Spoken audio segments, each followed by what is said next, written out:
Barang siapa yang sholat karena Allah selama 40 hari secara berjamaah dengan mendapatkan takbir yang pertama, maka akan dicatat baginya 2 pembebasan dari api neraka. Saya tidak tahu tentang kesahihan hadis ini. Yang jelas ini pembatasan yang tidak yang membahayakan. Karena apa? Karena seolah kalau sudah lakukan ini 40 hari nggak putus-putus, kita merasa aman. Nggak boleh. Maka nggak usah dibatasi. Ya seterusnya. Sampai mati kita berusaha bisa takbiratul ihram bersama imam. Ya kalau toh kita ketiduran, macet, apalagi sakit, Allah Maha tahu. Yang jelas kita berusaha. Belum komat sudah sampai masjid. Otomatis bisa takbiratul ihram bersama imam. Ngapain dibatasi? Nah, kalau 40 waktu di Masjid Nabawi itu udah jelas hadisnya dhaif. Nggak usah dibatasi 40, 50, 60. Ketika sedang bekerja, ada orang di samping baca Al-Quran dengan keras. Apakah boleh baca Al-Quran seperti itu? Jangan ya. Jangan. Berarti kan memaksa orang-orang yang di situ untuk diam. Kan itu perintah Allah. Wa idza quri'al Qur'an fastami'u lahu wa ansitu.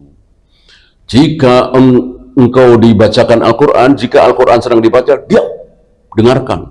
Maka kita semua harus diam mendengarkan. Tentu ini berat sekali. Ini berat sekali, maka tidak boleh membaca Al-Quran dengan kecuali diizinkan atau memang udah siap seperti saya bacakan ayat di sini, antum tentu siap mendengarkan di sini. Tapi kalau menjelang Jumat misalnya sambil nunggu khotib saya baca Al-Quran dengan antum nggak siap. Ada antum yang sedang sholat sunat, ada yang sedang baca Al-Quran secara lirik, ada yang murojaah, ada yang mungkin sedang tafakur, tadabbur, nggak boleh diganggu.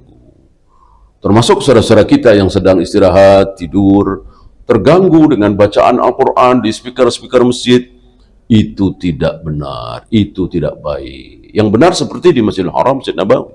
Nggak ada kan yang begitu-begitu kan? Nah, itu yang benar. Kecuali ketika sholat tentu makmum siap mendengarkan.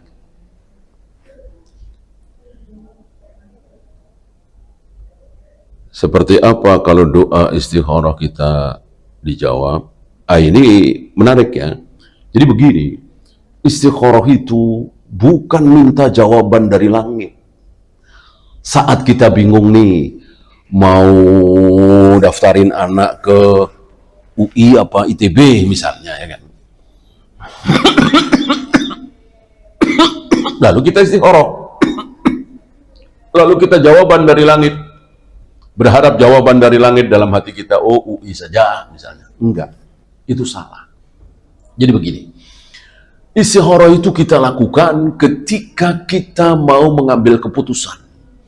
Yang keputusan ini bisa benar, bisa salah. Ini beda dengan haji, umroh, saum, sholat. Nggak mungkin sholat salah, ya kan? Misalnya, mau jadi petani apa pedagang. Misalnya, mau ngelamar di Telkom apa Indosat. Ini kan kita nggak tahu yang benar yang mana, yang salah yang mana, yang berakhir dengan kebaikan yang mana, yang berakhir dengan keburukan yang mana. Kita mohon kepada Allah. Beliau sholat istikharah 2 rakaat. Bukan dalam rangka menunggu jawaban dari langit, enggak. Itu dalam rangka akhlak beliau, akhlak kita semua, bahwa yang maha tahu cuma Allah. Gitu. Maka seandainya kita hanya punya satu pilihan, tidak 2, tidak 3, dan mantap sekali, istikharah jangan. Istikharah jangan. Istikharah. Maka salah kalau istikharah adalah hanya untuk 2 pilihan. Walaupun satu pilihan seperti Imam Bukhari tadi, tetap istikharah. Jadi istikharah itu sekedar adab kita, bahwa kita mengakui bahwa yang maha tahu hanya Allah. Amin. Apa definisi syirik dan mengetahui perbedaan syirik besar dan kecil? Syirik besar ini tanpa perantara ya. Artinya yang bikin saya kaya itu keris ini. Yang bikin saya sukses adalah jimat ini. Gak ada hubungannya dengan Tuhan. Ya. Ini syirkul akbar, terancam kekal di neraka selama-lamanya. Nah, kalau syirkul asgar itu perantara. Tetap Allah yang bikin kaya, tapi perantaranya adalah keris ini, jimat ini. Dan jelas itu syirik, itu salah, itu dosa besar, lebih besar dari zina, khamr, judi, dan seterusnya. Kecuali perantaranya itu memang asbab. Allah yang bikin saya sukses dagang. Apa perantaranya? Karena saya dagang di tempat yang ramai. Karena barang dagangan saya harganya di bawah pasar. Dengan sebab itu saya laris. Apakah ini syirik? Tidak. Karena memang itu asbab. Tapi kalau keris, jimat, dukun, apalagi baca ini, baca itu, yang bukan asbab kok diyakini asbab, maka itu menjadi syirik. Bagaimana hukum sholat berjamaah tapi ada bapak-bapak yang menempatkan anak kecil perempuan di sebelahnya? Lebih baik jangan ya. Atau kalau mau terpaksa paling pinggir. Ya namanya anak-anak ya, apalagi perempuan ya, kadang lari kan, nanti jadi tidak rapat safnya.